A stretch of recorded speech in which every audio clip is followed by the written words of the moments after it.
Hi, everybody. Welcome to the Power Hour. My name is Amy Starr Allen, and we do this every Wednesday night. And tonight we're going to be talking about email marketing. So you might have heard, if you've been marketing online for a while, I'm sure you've heard the term, the fortune is in the follow-up. And it's a really true thing because, unfortunately, a lot of people want to get instant results. We live in a instant gratification kind of world where people want to, see the leads coming in from wherever you're generating leads from online, and then have them instantly make a purchase for whatever it is, whatever type of business that you're building. And that's not the reality of how things work, right? People need to get to know you, like you, and trust you before they're going to be ready to do business with you. So email follow-up is really, really, really important. And your email list is your biggest asset when it comes to marketing on the internet. And we're going to talk about that tonight. Let's see. Yep, you loud and clear. Hi, Anthony. Hi, Barb. Hi, Jim. Hi, Nate. Hi, Bob. And yes, trust is hard to get and even harder to get back. True, true. Awesome. Okay. So I just wanted to make sure we're firing on all cylinders here with the sound and everything. Okay, so great. So the first thing that I want to talk about before I get into the tips, I'm going to give you guys 10 tips tonight. Actually, probably more like 11. I'm probably be a bonus tip in there. Maybe even more than one bonus tip, because I even see already something in the comments that is crucial that I'll mention as well as a bonus. But before I get into the tips, I just want to talk a little bit about why your email list is your biggest asset.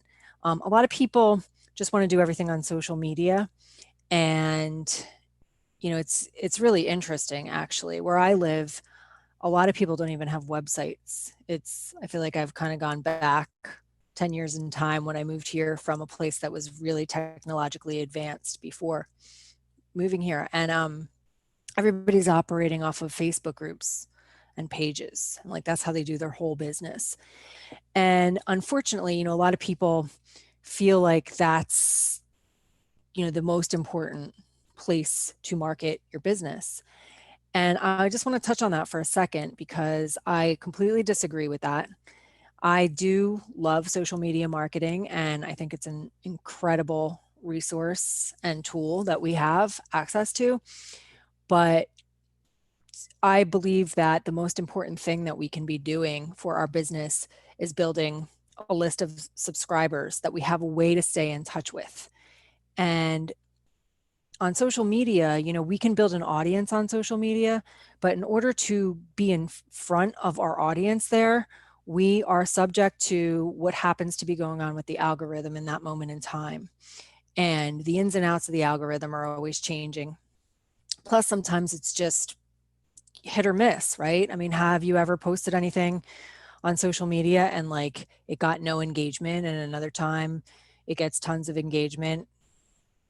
Just there's just a lot of variables on social media. But the other really important thing to keep in mind about social media is, if you're marketing on a free social media platform like Facebook or Instagram, YouTube is not social media. YouTube is a search engine, but I can include that in this as well. These are all free platforms and they're all awesome.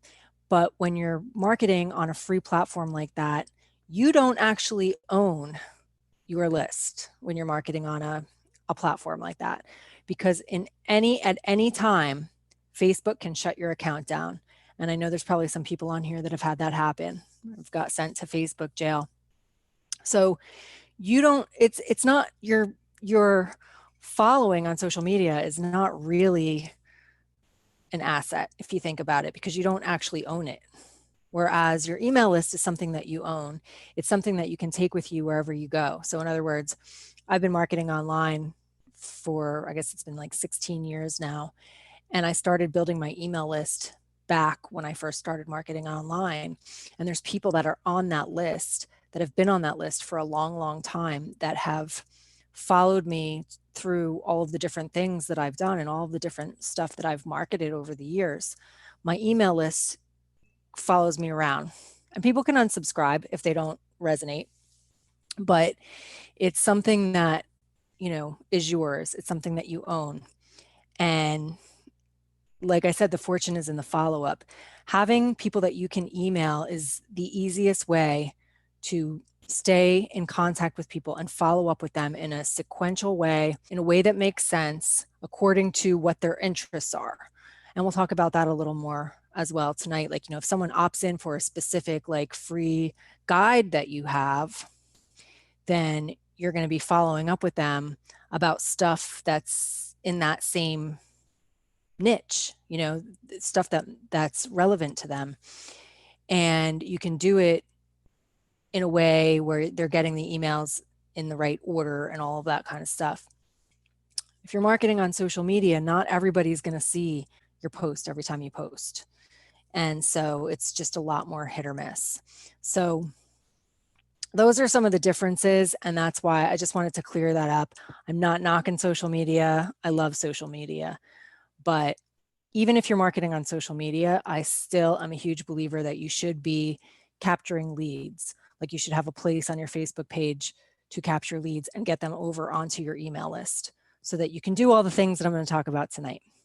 Facebook is like friendships, and friendships are not always liking the same thing you are or what you do. Yeah, emails can be much more specific, because if someone is giving you their contact information and getting onto your email list, they're basically raising their hand and saying, yes, I want to hear what you have to say about the niche that you are talking about, or I want that free gift that you're giving away, or I want more information on a specific topic.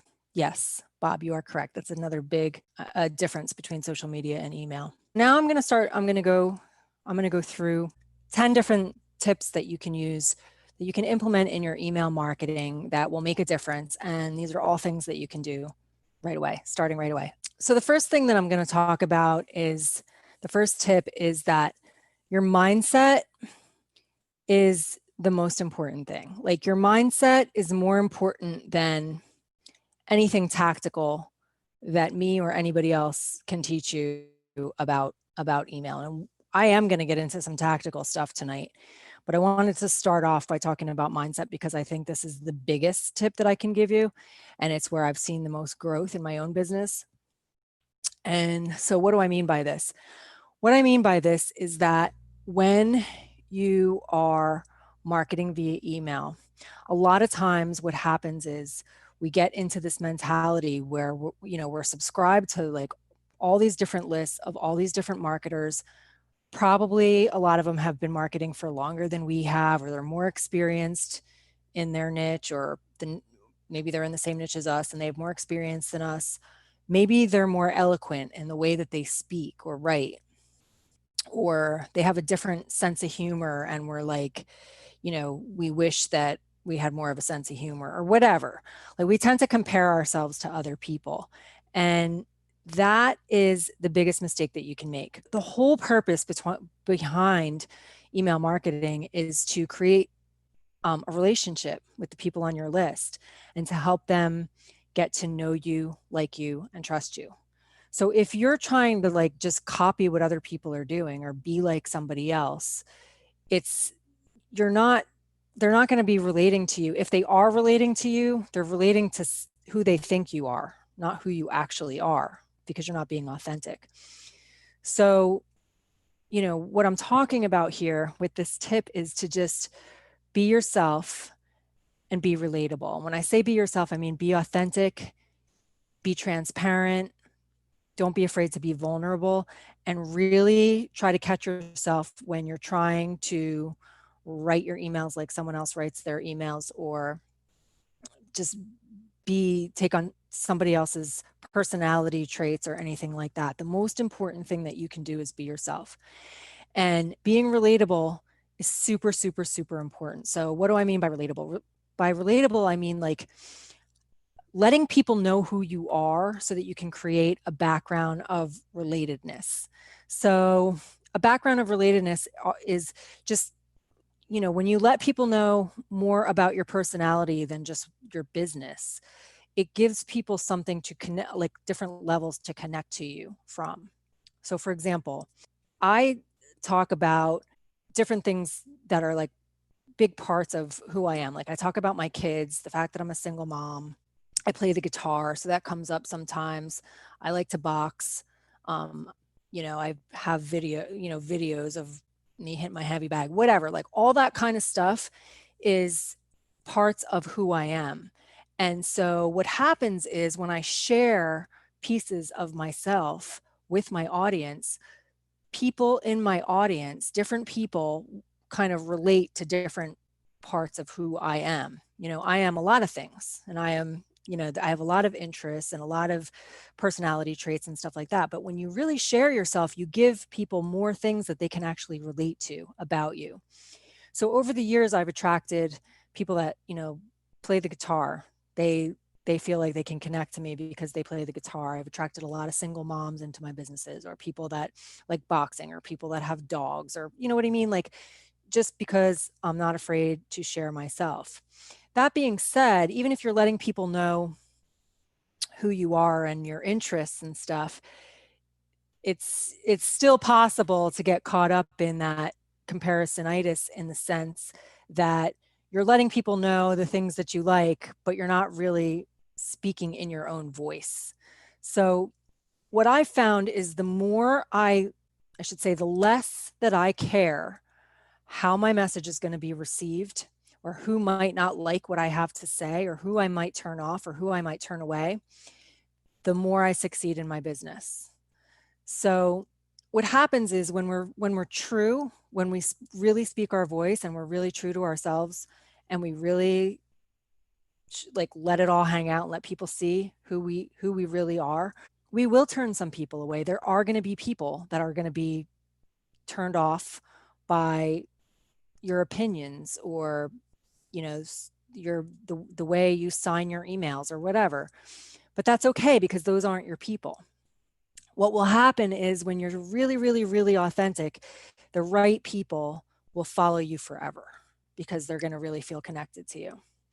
So don't, you have to let your personality and your voice define your emails. Like don't get into copy and paste mode to the point where you sound like just some marketer on a mountaintop that has nothing else going on in their life, because you're a well-rounded person that has different beliefs and mannerisms. And, the best advice I can give you is to just not be afraid to let people see that. And when I say not be afraid, I know it's scary. I'm still afraid sometimes that I'm going to turn people off. Sometimes I'll be writing an email and I'm like, some people are going to think I'm too woo woo or whatever. But I have to just get out of my own way and send the email anyway. And oftentimes those emails that we're the most scared to send are the ones that get the biggest response, because people really, every time you do that, people will feel more connected to you. So like some examples of how you can do this in your emails are like, if you like emojis, you can put emojis in your email. If that's part of who your personality, or use emojis. If you have opinions about something, you can confidently share your opinions. And what that does is, yes, you might turn some people off if they don't agree with your opinion. But like I said before, the ones that do, the ones that have the same opinion as you, you're going to connect to them on a deeper level. But the other thing that it does is it shows that you're confident enough to be yourself. And that's a very, very attractive quality, even if people don't agree with your opinion. If you're an optimistic person, you can end your emails with like a motivational quote of some sort, or just a saying of yours. You can have like a tagline, like my dear friend Paul Hutchings always signs his emails with, what does he say? Always go for your dreams. That's how he signs his emails. Always go for your dreams. Love, Paul, or Paul, or what, however, what it's like his tagline, or maybe it goes under his name. I don't remember, but you can create something like that that's yours. What I do in my emails is not in every email, but in a lot of my emails, what I do is I start off the email with a little paragraph about something that's going on in my life right now, and then a picture. And then I do the rest of the email. So just to give you an example, like I'll say, you know, things are starting to open up around here with the social distancing. Like I'll just kind of share a little bit about what's going on in my town. More and more people, they've opened the beaches back up. Here's a picture of me and my kids at the beach. And I'll put like a picture from that day or the day before, or whatever, in the email. And what it does is it just lets people see me with my family, or see me with my dog, or see me in my happy place at the beach, or whatever. I post different pictures. I think I posted a picture recently. I talked about how I bought myself flowers at the farmer's market or something, and how good that made me feel. And I posted a picture of me and my flowers, just to like let people see the stuff that, like just to get to know me a little bit more, rather than just sending an email about sales and marketing and the niche related stuff that I send out emails about. I just like to give people the opportunity to get to know me on a deeper level. So that's one thing I do. You don't have to do that. That's just me, right? That is the tip number one, is really just to really think about your mindset and don't be afraid to be yourself. Okay, so tip number two is don't write emails to your list, write to the individuals on your list. And even more specifically, what you can do, you might have heard about the term of knowing your avatar. So some people get really, really specific down to like how old, like their target market is, how old, where do they live, how much money do they make, how many kids do they, like they create like this character, this fictitious character that's got like a name and a family, and you don't have to be that specific, but it's good to have an understanding of, like, think of a person that you're writing the email to. Pretend you're writing the person rather than just writing it to a whole bunch of people on your list. Imagine that you're writing the email to a specific person, the person whose problems you are trying to solve, that person that's in your target audience. If it helps to give the person a name and a face or whatever, to imagine that you're writing it specifically to that person. But if you write as if you're writing to a specific person, it's going to make your emails come across more personal than if you're trying to write to just like a bunch of subscribers that, just seem very impersonal. Try to really think about specifically the person that you're writing to, and imagine them opening up your email and how it's going to make them feel and how they're going to feel connected to you. Tip number three is tell your story. And I know you've heard this before, but it is really important to share your story with the people on your list. You can tell your personal story. I'm going to talk more about your welcome email in a few minutes. You can put your story in your welcome email. You can intertwine your story into just your different broadcast emails that you send out. And your story can change over time as well. You can just share. I know a lot of you guys get emails from Nick. Nick is the creator of the 30-minute workday system that a lot of us use. And he recently sent out an email about his father's health is declining, and he was sharing his story about his family and having more than one father in his life. And, just sharing his story and how that story relates to the email and why it matters to the person that's opening it. You could talk about how your business got started. You could talk about like your favorite interaction that you've had with a customer. You could talk about the biggest challenge you've overcome. A lot of times the reason we are where we are in our business or in our lives is because we've overcome a challenge, or we're in the midst of overcoming a challenge. So you could talk about, a challenge that you've overcome. It doesn't have to be a super long story or anything like that. And it doesn't have to be perfect. You don't have to be like a famous writer or anything like that. You can just speak from your heart, tell your story, give people some substance so they understand why you do what you do and how your products and services why they and you, like why this all matters to your subscribers. Give them something to really get to know you better. Stories are super, super powerful. What happens when you tell your story is that it creates an emotional connection. And I think Bob talked about this in one of the comments I saw was about emotion. Email is a really great way to connect with people on an emotional level. And when you create an emotional connection with people, what happens is they read your email and they get a feeling. And when they experience a feeling, whether it's like, I've heard a lot of people talk about the email that Nick sent out about his dad. When I read it, I cried. I recently lost my dad and I totally connected to it. And so what happens is when you get a feeling like that, you automatically connect with that person on an emotional level. And what happens is that person and their business become more memorable because you had that emotional connection and that feeling. So that is why telling stories is super, super, super powerful. It's also one of the reasons when people connect with you in that way, that kind of a connection is what will have your readers will pick your business over your competitor's business. Sometimes, people are going to join something that, there's thousands of other people marketing it.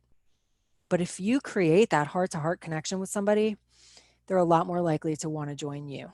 How many links do you normally put in your email, like to your business, etc.? Well, Bob, it depends. It's good to try not to put links to too many different things in an email because it's confusing for people. Ideally, even if you have multiple links, they're probably all going to the same place. With the exception, for me, typically the exception is sometimes in my PS line, I might have a couple PSs that have some add-on thoughts with links to different things that are kind of related to what I was saying in the email. I wouldn't like bombard people with all kinds of links in one email, going to all different places, because a confused mind does not take action. Tip number 4 is provide value. Okay, so what do I mean by provide value? I'm going to get out your pen and paper now, because I'm going to give you a whole bunch of different ideas about ways that you can provide value in your emails, otherwise known as things that you can include in your emails. Because a lot of times people, even on our mastermind the other night, people were talking about having writer's block and not knowing what to say in their emails. A lot of us are in the 30-minute workday system. If you're new here and you don't know what that is, don't worry about it. But let me just say this too before we go any further. There's a link below this video that will take you to a page to learn more about the Home Business Academy. And as a member of the Home Business Academy, we get access to this amazing system called the 30-minute workday system. And the 30-minute workday system, the 30 minutes a day that it takes to build a business is basically spent writing an email every day to your list to do all of the things that we're talking about here.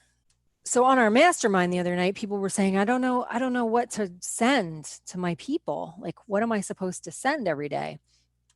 And people were talking about having writer's block. So I want to give you guys a whole bunch of different things that you can send out in your emails. So just to give you some ideas about some things that you can do and some things that I do, you can send people videos. So I create videos all the time on YouTube. Every time I create a new video, I send it out to my list. So you want to be a person of value. You don't want to be emailing people saying, buy this, buy this, buy this, buy this, like just sales emails all the time. You don't want to be selling, selling, selling, selling, and just selling in every email, because that's not valuable to anybody. If you really want to develop a relationship with people and allow people to get to know you, like you, and trust you, you've got to give them some valuable stuff. And even if they don't buy anything from you, they will probably continue to open your emails because they're learning something from you.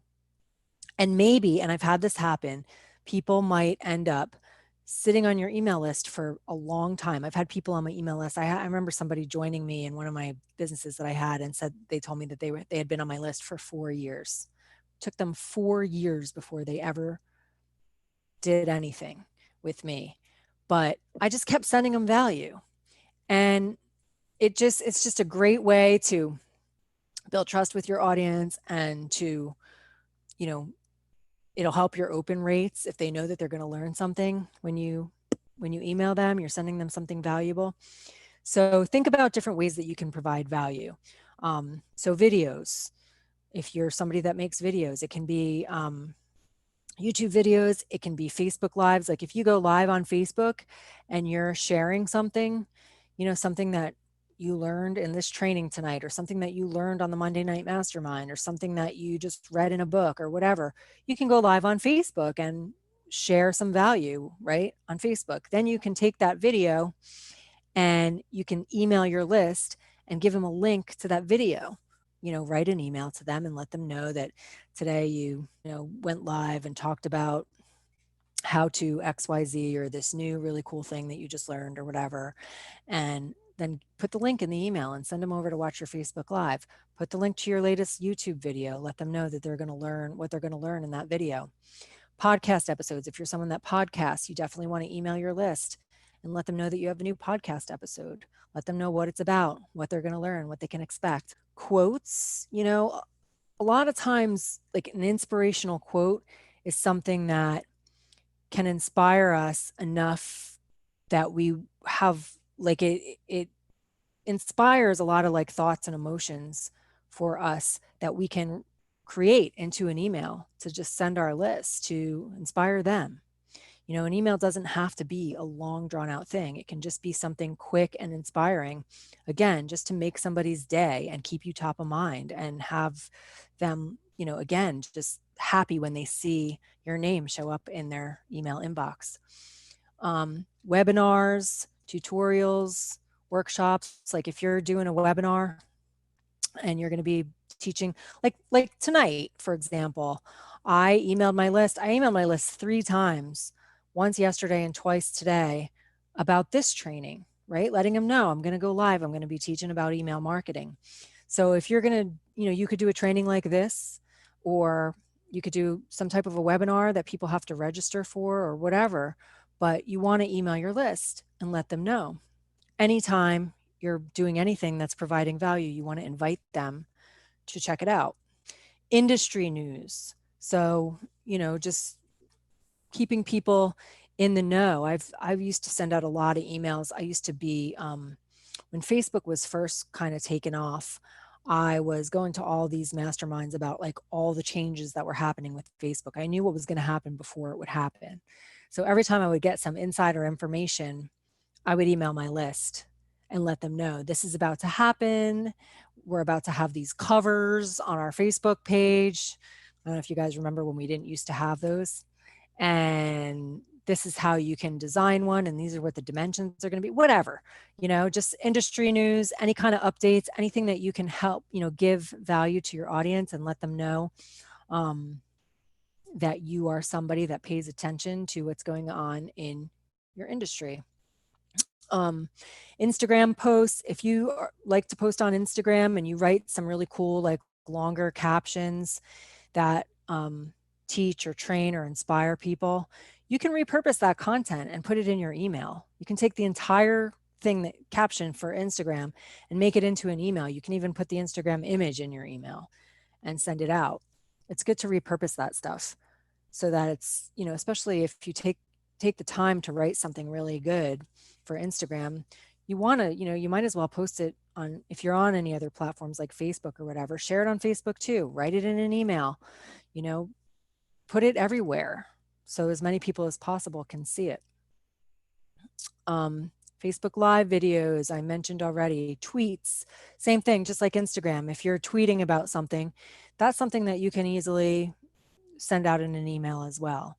You can always also, in your emails, you can, if you're sending out something that you wrote on Instagram or Facebook or Twitter or whatever, you can always put a link in there to send people back to your social media, to get more engagement on your social media too. Pictures. Sometimes it's nice to just send a picture. Like I said, I put pictures in my emails a lot, just of myself and my family, just to connect with people like that. But you can send pictures of whatever, whatever is relevant to your audience or whatever you want to share with them.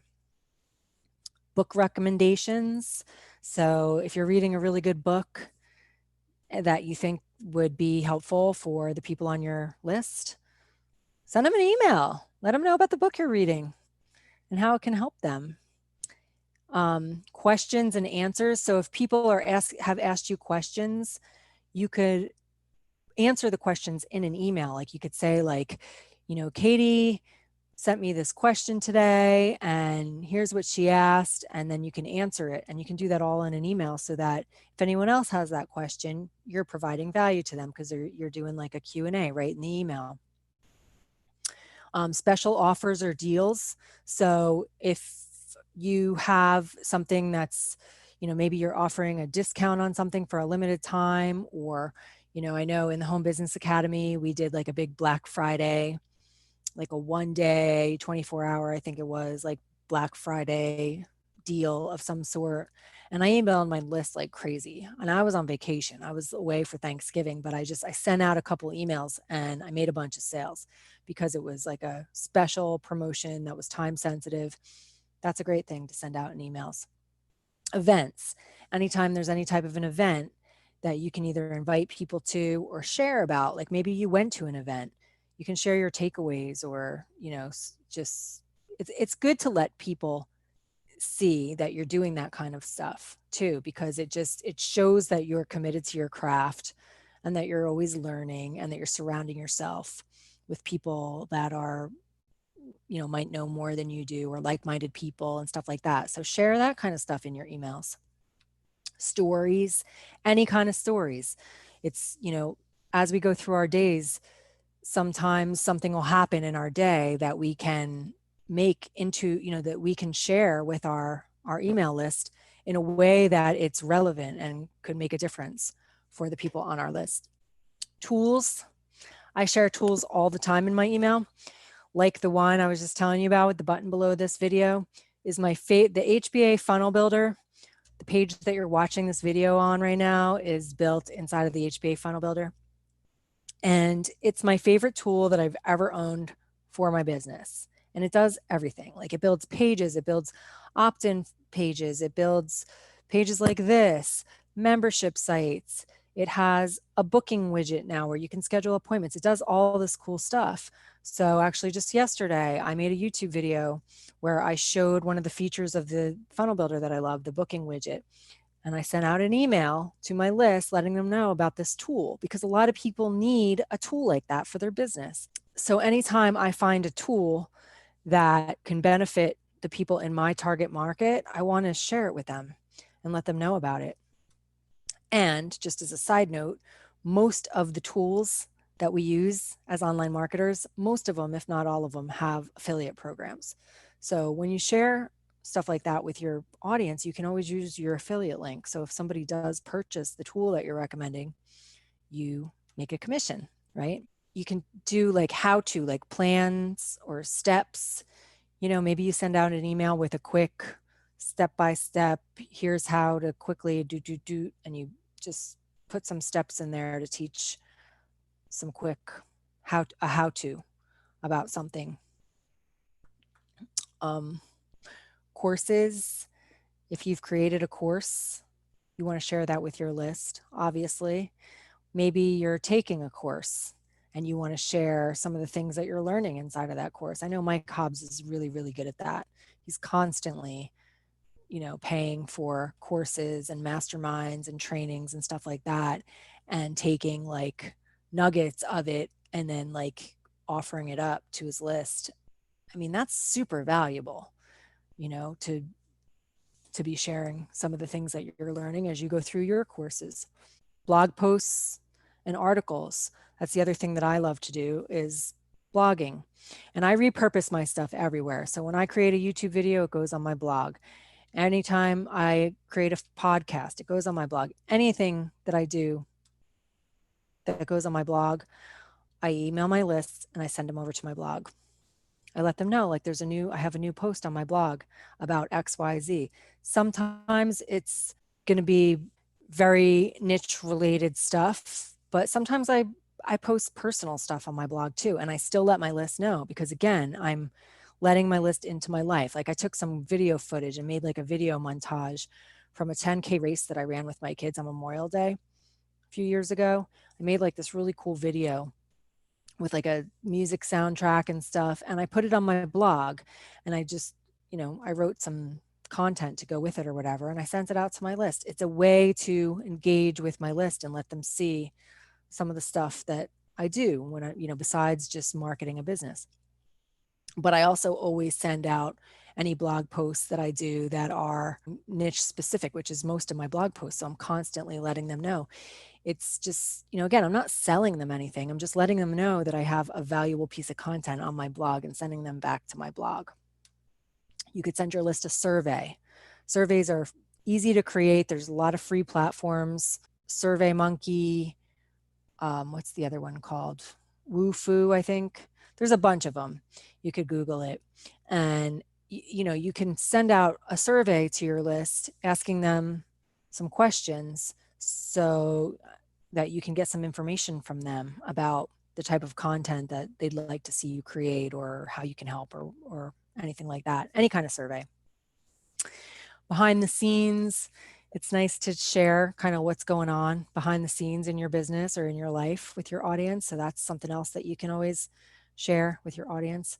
So anyway, I've given you like a ton of different ideas, but I just wanted to help you to see that there's, like, I feel like, I don't remember who I was talking to this. I think maybe I was talking to Mike about how when I hear people saying that they have like a block or for content or emails or videos or whatever. And I'm like, I have like a place where I keep all my content ideas, and there's more content on my list than I'll ever be able to create in my lifetime. Like, I'm just constantly inspired to teach and share and create content on different things. And so whenever I have like an inspired idea, I write it down or put it in my notes on my phone. If I'm like out running on the beach or something, I get ideas all the time. And that way I can come back to it later. But I literally never run out of content because I'm always inspired. One of the things that we were talking about around this when we were on our Monday night mastermind, I know Nick mentioned it, was the reticular activating system. I don't think he actually said those words, but he was talking about how once you get in the habit, like once you know that you're always looking for things that you can like share, valuable stuff that you can share with your list, your brain will just start noticing things, or something will happen in your day and you'll automatically see a way to relate it to the topic at hand that's going to help your niche. And so once you start doing this, you'll notice like you won't have writer's block anymore. Just always jot down somewhere, whether it's in your notes or with a pen and paper, keep a little journal with you, or however it works for you, so that you just, anytime an idea pops in your head, you write it down. Better yet, and I taught about this in one of my other power hours with my video marketing, whip out your phone and create a video in the moment when you're inspired. And then you can have a video that you can share with your list. Yes, I totally agree, Jeff. The more time you invest in mindset development and business success reading, the more you'll see and hear writing topics all around you. Yeah, so true. I read every single day. And because of that, and I know I did another video where I showed how I read books, and I read on my Kindle. And on the in books, I like highlight stuff physically. But like when I read on the Kindle, you can highlight stuff on your Kindle, and then there's a place that you can go, like I can go on my computer and it shows all my highlights. I can literally look through my Kindle highlights and have content for years. Because literally when I look at each of my books, it'll say like 39 highlights, 52 highlights. Like there's so much stuff in there that was stuff that I highlighted that I know that I could speak to. So true, Jeff. Bob said he cried also when he read Nick's email. Yeah, I mean, it's an emotional connection. Like you'll always be emotionally connected to Nick because he sent out that email. How cool is that? Tip number 5 is make your emails easy to read and easy to understand. So I'm just going to give you some quick tips on this, but some emails are shorter, some emails are longer, but you just, regardless of how long or short it is, you want to make it easy to understand. Like you don't want your whole email to be like one paragraph or if it's a long email, you don't want like 3 paragraphs that are really, really long. It's just harder for people to read. A lot of people won't read it. It's easier to read if there's more white space. So if you have long sentences, break them up. Like if you have a really long sentence, make it into 2 sentences. If you have a really long paragraph, make it into 2 paragraphs. And you can also cut out unnecessary words. Like, a lot of times we use, and I know I'm guilty of this too, we use words like totally, seriously, completely, really, like all these words that just take up space that don't really need to be there. So you can leave some of them, but go through and, just take out some words that don't need to be there. You can shorten words too with contractions, like instead of, do not, you can say don't. And they would, you can say they'd, they apostrophe D, that kind of thing. So that'll help too. Because here's the other thing about, making them easy to read. You want to write the way that you talk. You don't want to write in this like really formal grammar if that's not how you talk. Like if you say gonna, write gonna instead of going to. You know what I mean? Like nobody's going to be offended by that. I get some emails from people that are like really, really, really slangy, like to the point where it's almost annoying to me.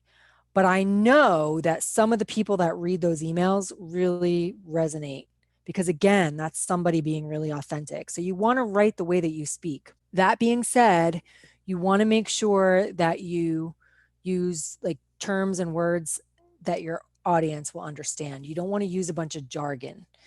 You know what I mean? Like you got to keep in mind, like if I'm talking to my audience about internet marketing and I'm using words like SEO and CTR and all this jargon that we use as internet marketers, people aren't going to understand what I'm saying.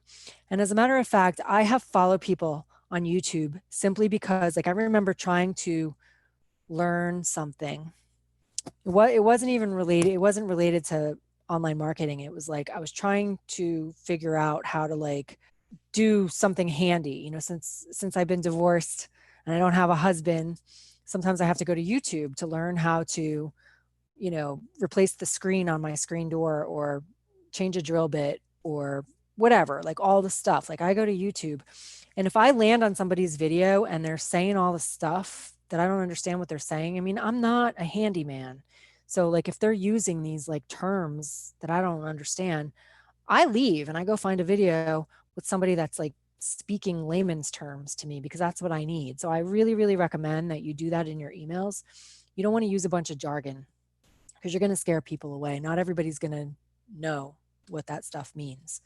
All right. So definitely keep it simple. The next tip I'm going to talk about is use pre-header text. So, and I'm going to show you how to do this. I'm going to share my screen in a second, but pre-header text is the text that shows up like, when you get like a notification on your phone and you see like the subject line and then you see like the first like line or two of the first paragraph. Sometimes the first line or two is going to like some people's emails, the first line says, if you don't want to be on our list anymore, click here to unsubscribe. Or anyway, it can be all kinds of different stuff that's not going to help your open rate. This is a tip to help people get more people to open your emails, which is important. Because if people don't open your emails, it doesn't matter what it says inside. So you want to use pre-header text. So let me show you how to do this. I'm going to show you inside of my autoresponder. I use Aweber. So if you're using a different autoresponder, it's going to look different, but I don't know for sure, but I'm pretty sure that most autoresponders have a way to adjust the pre-header text. So let me just show you this real quick. All right, so this is Aweber. This is the email that I sent out today for this training tonight. And over here on the right, see how it says message pre-header? And I even used emojis. You can use emojis, whatever you want to do to have it stand out. So this is what it showed up like on my phone. I wanted to show you guys. So when it shows up on my phone, here's the subject line. And then you can see like these where the little stars are in between the stars. This is what I used as pre-header text. So I used something more exciting than just, hey, Amy here. You know what I mean? So that something that's more captivating. So that's what I mean when I say pre-header text. And in Aweber, there's a little section over here on the right when you're creating your emails where you can put it in. You can use emojis, you can do whatever you want. But this pre-header text will show up on a desktop, it'll show up on mobile. When someone gets their email notification, they're going to see the pre-header text with the subject line. So if you can make it appealing, you'll get a higher open rate. Tip number 7, proofread and test your emails. And, it's okay if you accidentally have a typo in your email or whatever, but make sure you proofread just to, make sure it looks good. You might miss something, and that's okay. This isn't about being perfect. Perfect is not relatable, by the way. We're talking about being relatable. It's better to be relatable than to act like you're perfect all the time. I'm not saying make mistakes in your emails on purpose, but definitely proofread, get rid of any mistakes you can find, and then, look for typos and test your links. I can't stress this enough. How many times do you get an email from somebody and then a little while later you get another one saying, oops, I sent you the wrong link, or the link was broken, or whatever? I mean, I've done it too, but you need to test your links every time. People would rather get one email from you with links that work than multiple emails because you messed up and sent them a link that doesn't work. Or even worse, like you sent out somebody else's affiliate link because you forgot to swap it out with yours. You want to test everything before you send it out. And that pre-header text that I was talking about, make sure, that's the other thing, that just before you send an email, check your pre-header text, test your links, and look for typos. Just do those 3 things just to make sure everything's good to go. Okay. So this will be tip number 8, I guess. Spend time on the subject line. So again, just like I was saying with the pre-header text, if people don't open your emails, it doesn't matter how good the emails are. So the main thing that's going to help people decide whether or not they're going to open your emails is the subject line. So spend time on your subject line. Like, don't just blow it off and have it just be an afterthought. It's a few different tips for stuff you can do in the subject line. Again, something where you're connecting on a heart level, something that's going to create like an emotion for somebody. Create a sense of urgency. You could say like, hurry up, this ends in 4 hours, or something like that. You can get personal, in your autoresponder, there'll be a place to personalize where you can have like the person's name show up in the subject line. So you could say like, special delivery for Amy, something like that, or check this out, Mark, whatever. You can put the person's name in there. Ask a question. Asking a question in the subject line works really well. Punctuation, you can use emojis, capitalize every letter or don't capitalize anything. Like, try different things with your capitalization and punctuation. And symbols, like you can use asterisks at the beginning and end of a sentence, different stuff like that. Just try and test and try different things with your subject line. Numbers work really well, like 10 tips to XYZ or 5 ways to whatever. Like, if people know that there's going to be something digestible inside of the email, numbers are a really good way to show people that you're giving them something that's finite and digestible. So you can use numbers, but definitely give some thought to your subject line. You want your subject line to be captivating, and maybe start a swipe file for yourself of emails that you open, like because of the subject line. Like, what are some of the subject lines that make you want to open the email? And then create your own version of some of those things. But definitely don't overlook the subject line. Okay. Tip number 9, use a lead magnet. A lead magnet is like a free offer that you give that's relevant to the people in your target audience, where they're going to give you their name and email address in exchange for something valuable that is going to help them with a problem that they're trying to solve, or a tool that they can use, or something like that. And what it does is it helps you to create authority and trust with your audience, positions you as an expert because you're giving them something value, and it keeps you top of mind. Like if you give somebody a cheat sheet and they use it all the time, every time they use it, they're thinking about you because you're the one, that gave them the cheat sheet, right? So lead magnets are a really, really good way to, get the right people on your list and establish trust. And some different things that you can create, make into lead magnets are, lead magnet could be a video, like some type of a video tutorial or how to, or, something where somebody's opting in to get access to this video, an audio, a cheat sheet, some type of a PDF, a step-by-step guide.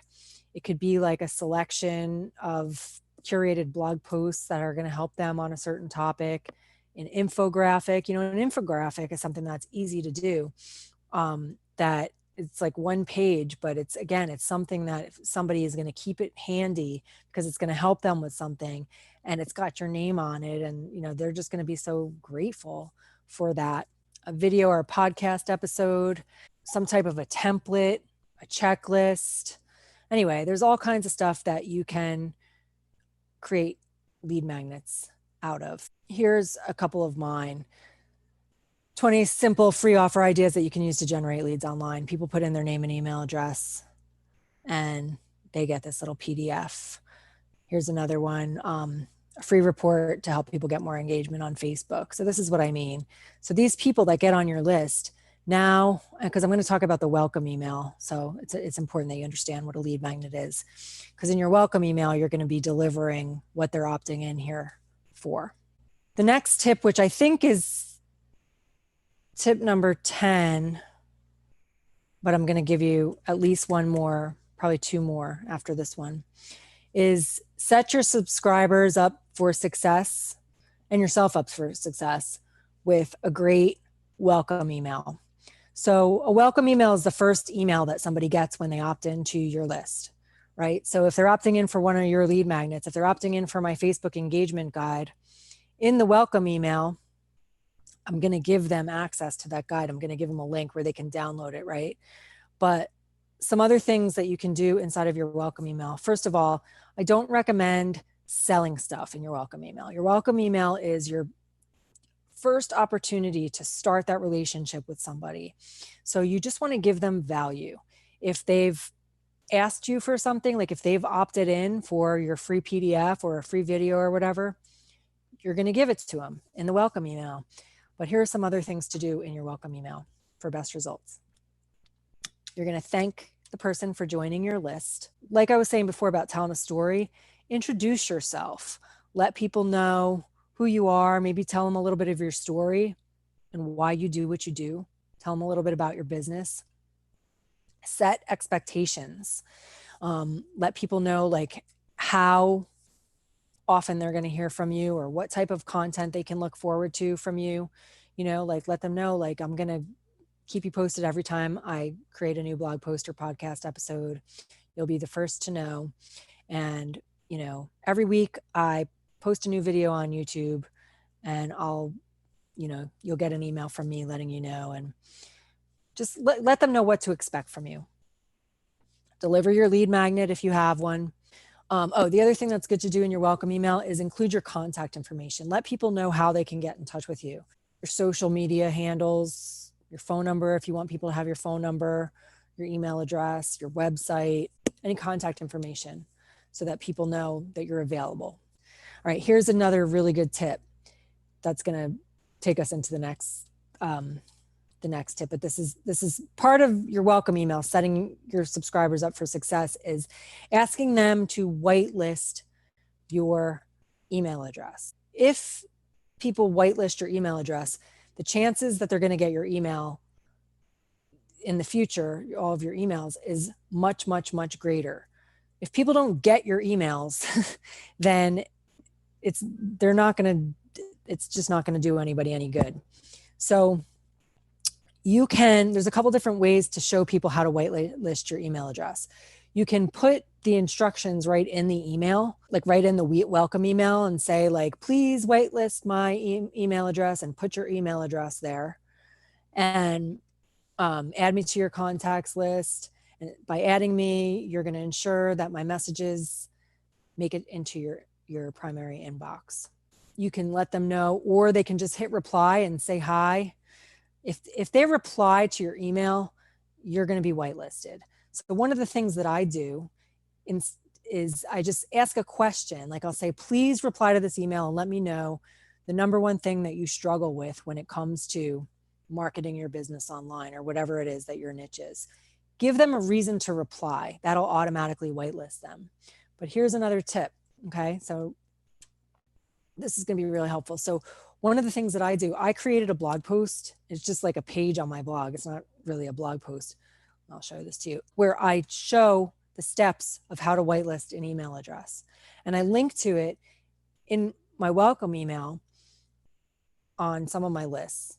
And what it does is when someone clicks on that, I say, don't forget to whitelist my email address so that my emails will end up in your primary inbox. And click here to learn how to whitelist my email address. And then they click the link and it takes them over to my website. So they come over here and it says how to whitelist an email address. And then I just say, thanks for subscribing. And I tell them what whitelisting, what's a whitelist? Why is this important? And then I go through the steps for Gmail, Yahoo, Mac Mail, Outlook. And so this is awesome for several reasons. Number one, you're going to help them whitelist your email address, so they're more likely to get your emails in the future. Number two, you've now taken them over to your website. So what's cool about this is now they can go check out my blog, my podcast.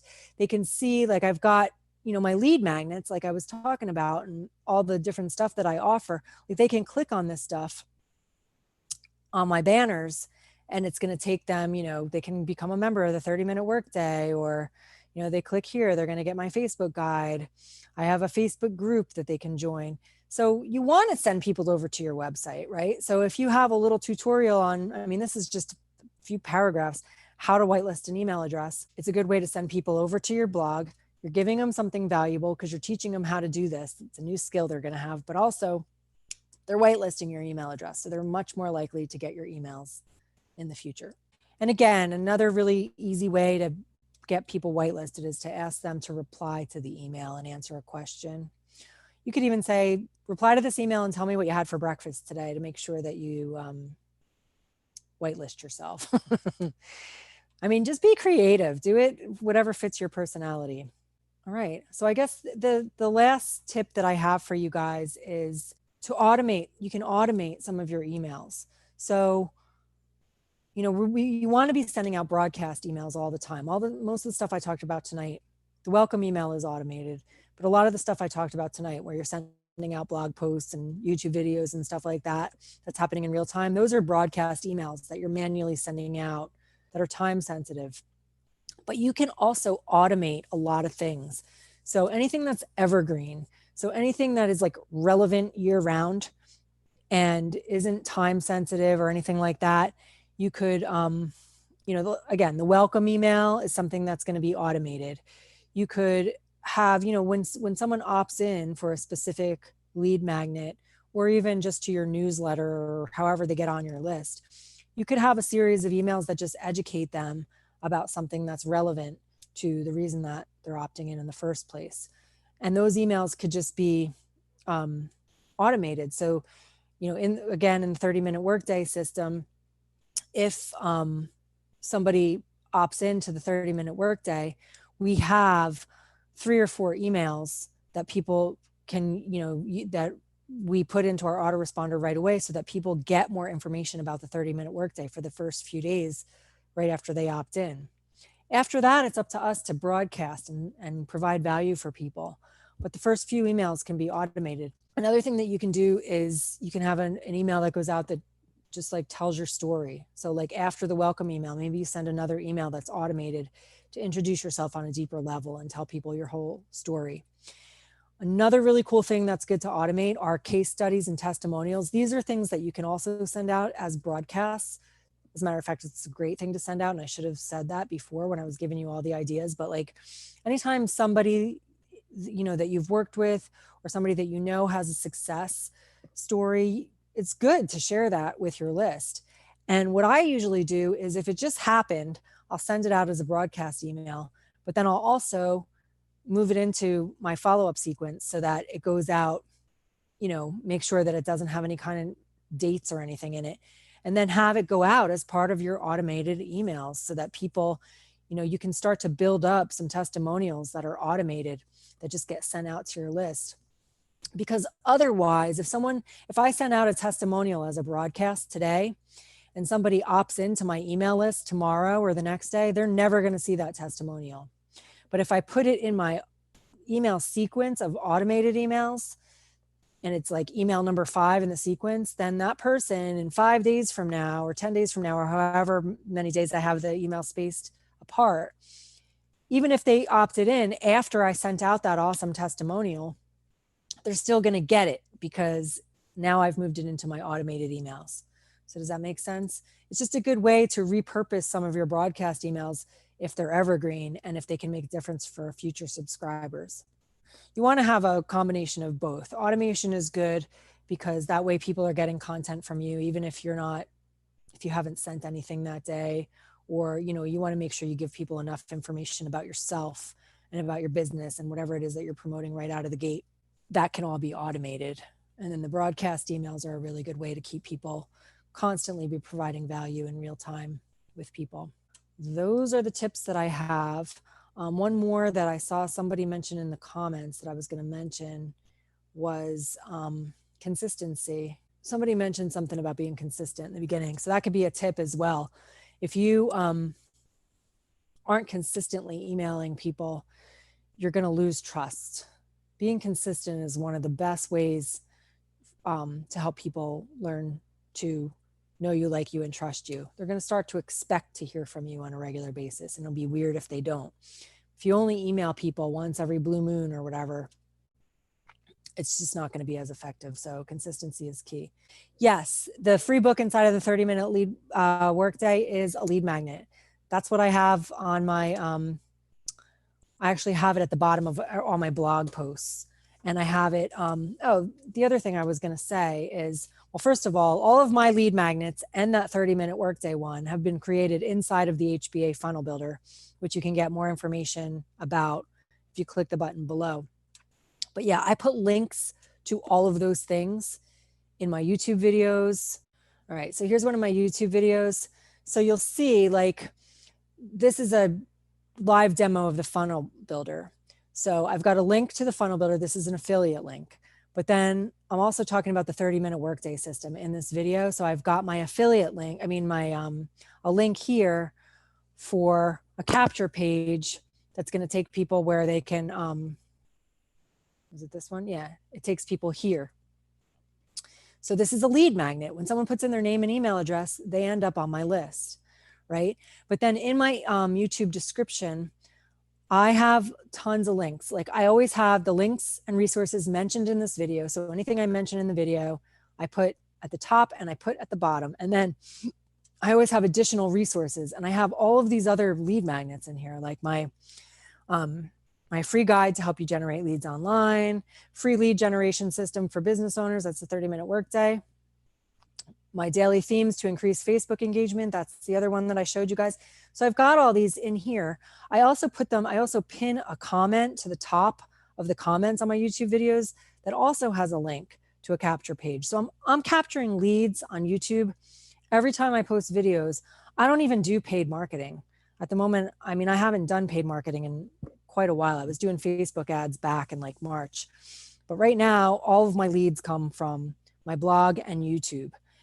On my blog, at the bottom of every one of my blog, well, if I'm talking about stuff in my video, that here I have a link to the funnel builder, I have a link, this is the 30-minute workday, and then at the bottom here's the book, and they can get the book. This is a lead magnet. I've also got all these banners. These are lead magnets. So this is where I generate all my leads. This is how I build my email list, by creating content. And it's like a circle, right? Like people opt in to my email list from my blog or my YouTube channel, and then I keep sending them value from my blog and my YouTube channel. And over time, I build a relationship with them. Lots of my emails, I let my wife read them and see if she understands what I'm saying or editing me in case I use too many of the same words. Yeah, if you have somebody that can proofread your stuff for you, it's always good to get another set of eyes on stuff because even if you proofread it yourself, you might miss stuff. Somebody else is recommending Grammarly for people that, as a confidence booster for people that aren't confident in their writing. It'll allow you to choose whether to make the change it suggests or not. Bob said, just think of your life. You should have all kinds of content for your emails. Yeah, I mean, if you really want to build, I mean, think about building a relationship with a friend or a significant other, like if you're dating or whatever. It's about like nurturing the relationship and just like letting people get to know you. I mean, that's what it is. That's what I love about email marketing. It's just a really good way to create relationships with people. Mike is asking, how long should your email be? It depends, Mike. It's good to mix it up. You know, some of my emails are really, really long. Other ones are like a few sentences. I'll be like, I have a new video about XYZ. Go here to check it out, and a link. And that's it. And then sometimes I'll have, like I said, I'll have like a paragraph or two where I let people know what's going on in my life. And then I'll put a picture of myself doing something. And then I'll start the email and I'll give them a whole bunch of information. Like the email that went out today to send people to this training was pretty long. So that's up to you. It doesn't have to be, it's good to mix it up, and it just depends how much you want. You don't want to, you don't want to make it longer just for the sake of having a longer email. Just make it as long as it needs to be to say what you need to say, I guess. Testimonial videos. Yeah, Bob, those are great to share always. All right, guys. Well, I'm well over the hour. I had a feeling that was going to happen just because of all the stuff that I wanted to say. I hope that this has been helpful for you guys. So if you are watching the replay and you have any questions, be sure and leave them in the comments and I'll be sure and get those answered for you. And I love you guys, and I will see you next time. Have a great night.